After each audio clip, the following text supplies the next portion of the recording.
বন্ধুরা, আজ তোমাদের আর একটা রান্না করে দেখাচ্ছি। এই গরমেতে আলু ঝিঙে দিয়ে এরকম কাটা পোনা মাছের ঝোল রান্না করব। এদিকে দেখো পেঁয়াজ কেটে রেখেছি, আর কাঁচা লঙ্কা পেস্ট করা আছে। এই গরমে ঝিঙে আলু মাছের একটা দারুণ রেসিপি তোমাদের দেখাচ্ছি। তো চলো কথা না বাড়িয়ে দেখানো যাক রান্নাটা। তো চলো বন্ধুরা,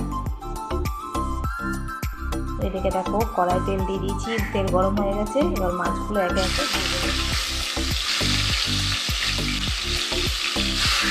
পাতলা মাছের ঝোল, গরমে এসব খাওয়াই ভালো।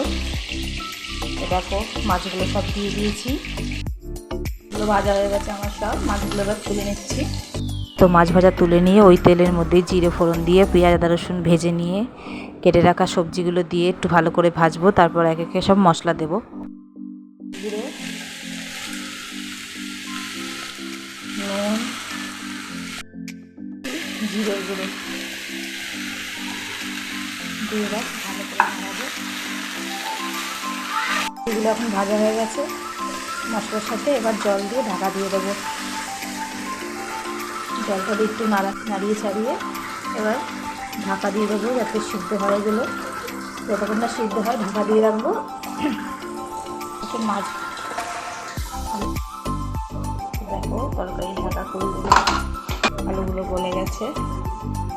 ভাজা মাছগুলো দিয়ে দিচ্ছি। মাছগুলো ফুটলেই নামিয়ে নেবো।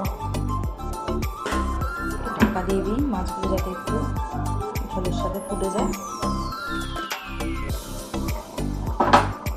তো এই দেখো বন্ধুরা, এবার তরকারিটা নামিয়ে ফেলবো।